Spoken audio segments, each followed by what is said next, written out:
এই কথা সকলো অৱগত যে অসমত যোৱা সময়ছোৱাত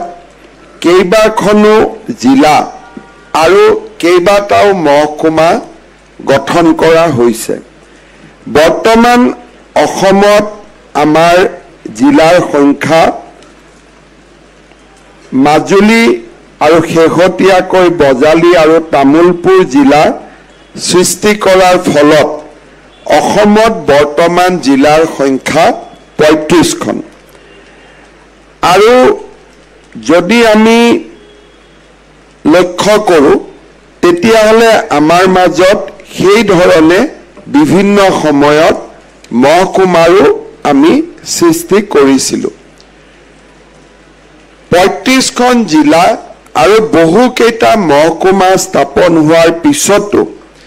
আমাৰ অসমৰ বিভিন্ন স্থানত জিলা গঠনৰ দাবী আৰু মহকুমা গঠনৰ বাবেও বিভিন্ন দাবী ৰাইজে উত্থাপন কৰি আহিছিলে আৰু কেইবাটাও দাবী যুক্তিসংগতও আছিল। যেতিয়া আমি সমষ্টিৰ পুনৰ নিৰ্ধাৰণ প্ৰক্ৰিয়া সমাপন কৰিলোঁ তেতিয়া আমাৰ 126টা সমষ্টি এক প্ৰকাৰ আমি সমানুপাতিক হিচাপত সজাই তুলিবলৈ সক্ষম হৈছিলোঁ। আগতে যদি আপোনালোকে চাই আমাৰ কামৰূপ মহানগৰ জিলাত 4টা বিধানসভা সমষ্টি আছিলে আৰু দিছপুৰত এসময়ত ভোটৰ সংখ্যা প্ৰায় 5 লাখৰ ওচৰা-ওচৰি গৈ পাইছিলেগৈ। এতিয়া আমাৰ গুৱাহাটী বা কামৰূপ মহানগৰত 5টা সমষ্টি হ'ল আৰু 5টাতে জিলাৰ ভিতৰত সমানুপাতিকভাৱে আমি জনসংখ্যা বিতৰণ কৰিবলৈ সক্ষম হৈছোঁ। তেনেকে আমি যদি কামৰূপ জিলাটো চাওঁ, কামৰূপ জিলাটো আগতে কোনোবা সমষ্টিত 3 লাখ, কোনোবা সমষ্টিত 2 লাখ, কোনোবা সমষ্টিত 3.5 লাখ ভোট আছিল। নিৰ্বাচনী আয়োগে জিলাখনৰ ভিতৰত প্ৰতিটো সমষ্টিকে এতিয়া সমান সমান ভোটৰ 10% ভেৰিয়েশ্যন লৈ সমান সমান ভোটৰ একোটা সমষ্টি গঢ়ি তুলিছে। এই সমষ্টি পুনৰ নিৰ্ধাৰণৰ পিছত আমাৰ মনত এটা চিন্তা আহিছিলে যে যদি 126টা সমষ্টিতে আমি যদি একোটা প্ৰশাসনিক কাৰ্যালয় স্থাপন কৰিব পাৰোঁ, যি প্ৰশাসনিক কাৰ্যালয়ত ৰাইজৰ প্ৰথম প্ৰয়োজনীয় সকলো সমস্যাৰ সমাধান হয়। আমাৰ ৰাইজক জিলা উপায়ুক্তৰ কাৰ্যালয়ত কিয় যাব লাগে? আমি বিভিন্ন সময়ত NOCৰ বাবে যাব লাগে, কাষ্ট চাৰ্টিফিকেটৰ কাৰণে যাব লাগে, হেৰিডেটৰী উত্তৰাধিকাৰী চাৰ্টিফিকেটৰ কাৰণে যাব লাগে আৰু মাটিৰ খাজানা আদিৰ ক্ষেত্ৰতো বিভিন্ন সমস্যা হ'লে আমি জিলা উপায়ুক্তৰ কাৰ্যালয়ত যাব লাগে। দ্বিতীয়তে আমাৰ MLA ফাণ্ড আহে, আমি MLA ফাণ্ড মুকলিৰ কাৰণে জিলা উপায়ুক্তৰ কাৰ্যালয়ত যাব লাগে। আমাৰ MP ফাণ্ড আহে, MP ফাণ্ডৰ কাৰণে আমি জিলা উপায়ুক্তৰ কাৰ্যালয়ত যাব লাগে। আমাৰ আনটাইড ফাণ্ড আহে, আনটাইড ফাণ্ডৰ কাৰণে আমি জিলা উপায়ুক্তৰ কাৰ্যালয়ত যাব লাগে। অৰুণোদয় আদি আঁচনিত অন্তৰ্ভুক্তিকৰণৰ বাবে প্ৰপত্ৰ আদি সংগ্ৰহ কৰিবৰ কাৰণে জিলা উপায়ুক্তৰ কাৰ্যালয়ত যাব লাগে। কেইদিনমান আগতে মই কামৰূপ মহানগৰ জিলাৰ DC অফিচলৈকে গৈছিলোঁ আৰু তাত মই যিমান ভিজিটৰ্ছ দেখিছিলোঁ তাৰ ভিতৰত আটাইতকৈ বেছি ভিজিটৰ্ছ আছিলে অৰুণোদয়ৰ বিষয়ে জানিবলৈ যোৱা, কিছুমান ভিজিটৰ্ছ আছিলে MLA ফাণ্ডৰ কাৰণে, কিছুমান ভিজিটৰ্ছ আছিলে MP ফাণ্ডৰ কাৰণে, কিছুমান ভিজিটৰ্ছ আছিলে আমাৰ যিটো নেক্সট টু কিন চাৰ্টিফিকেট, অৰ্থাৎ কোনোবা পিতৃৰ মৃত্যু হৈছে, ল'ৰা ছোৱালীয়ে নেক্সট টু কিন চাৰ্টিফিকেট ল'ব লাগে। এই কামখিনি যদি আমি গুচাই দিওঁ তেতিয়াহ'লে জিলা উপায়ুক্তৰ কাৰ্যালয়ত মানুহৰ সংখ্যা দৰ্শনাৰ্থীৰ সংখ্যা ক'ব গ'লে 80% কমি যাব আৰু তেতিয়া জিলা উপায়ুক্তই তেওঁৰ হাতত থকা সময়খিনি বিভিন্ন গঠনমূলক কামত জিলাখনৰ উন্নয়নমূলক কামত বিনিয়োগ কৰিব পাৰিব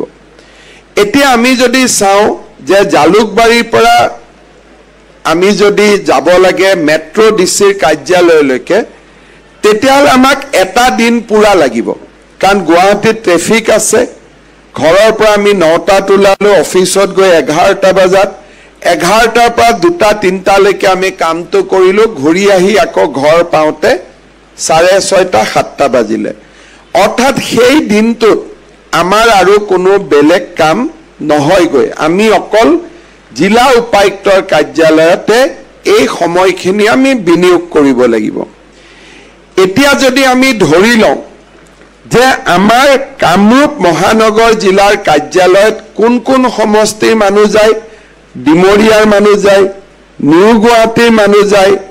চেন্ট্ৰেল গুৱাহাটীৰ মানুহ যায় দিছপুৰৰ মানুহ যায় আৰু আমাৰ জালুকবাৰীৰ মানুহ যায়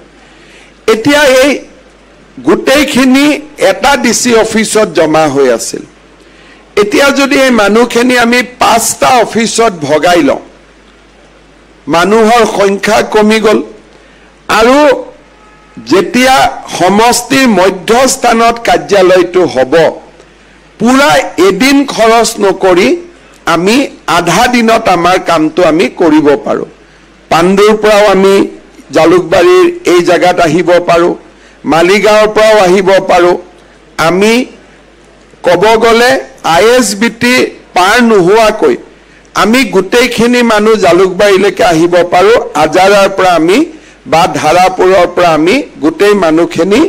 জালুকবাৰীত আহিব পাৰো এইটো এটা সেন্টাৰ পইণ্ট হল এতিয়া ইয়াতে যদি আমাৰ এমএলএ ফাণ্ডৰ কামখিনি হৈ যায় আনটাইড ফাণ্ডৰ কামখিনি হৈ যায় ৰেশন কাৰ্ডৰ কামখিনি হৈ যায় নাম বদলুৱা নাম সমুৱা ৰেশন কাৰ্ডৰ কামখিনি হৈ যায় এক্সাইজ ডিপাৰ্টমেন্টৰ কামখিনি হৈ যায় আমাৰ ইয়াতে যদি সকলো ধৰণৰ সাৰ্টিফিকেটৰ কামখিনি হৈ যায় কাষ্ট সাৰ্টিফিকেটৰ পৰা আৰম্ভ কৰি নেক্সট টু কিন সাৰ্টিফিকেটলৈকে আৰু ভূমিৰ লগত জড়িত গোটেইখিনি কাম যদি ইয়াতে হৈ যায়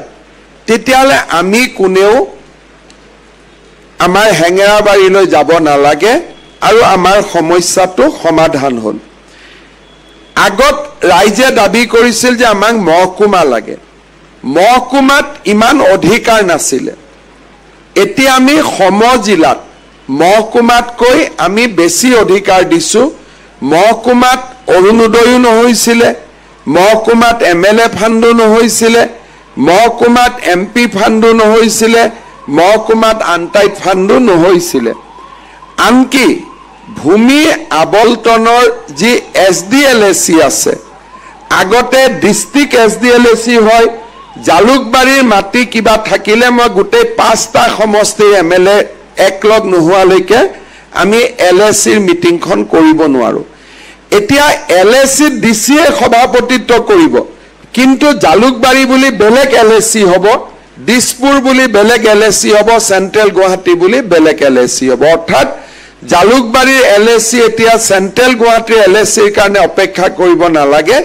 আমাৰ নিজৰ জিলাৰ এলএসি নিজৰ জিলাত হ'ব নিজৰ সমজিলাত হ'ব আৰু তাৰ ফলত এতিয়া যে বসুন্ধৰাও আহিব আমি অক্টোবৰৰ কোনোবা এটা দিনত আমি আৰম্ভ কৰিম আমাৰ কামটো হ'ল নে নাই হেতু খবৰ লব আমি ডিসি অফিসত যাব নালাগে এই অফিসতে আমি গোটেইখিনি খবৰ আমি পাবলৈ সক্ষম হম কাৰণ সমজিলাতে এলএসিৰ বৈঠক হ'ব ডিসি যদিও সভাপতি হ'ব তেওঁৰ কাৰ্যালয়ত মিটিংখন নহয় মিটিংখন এই কাৰ্যালয়তহে হ'ব তাৰ ফলত আমাৰ সকলো সমস্যা আমি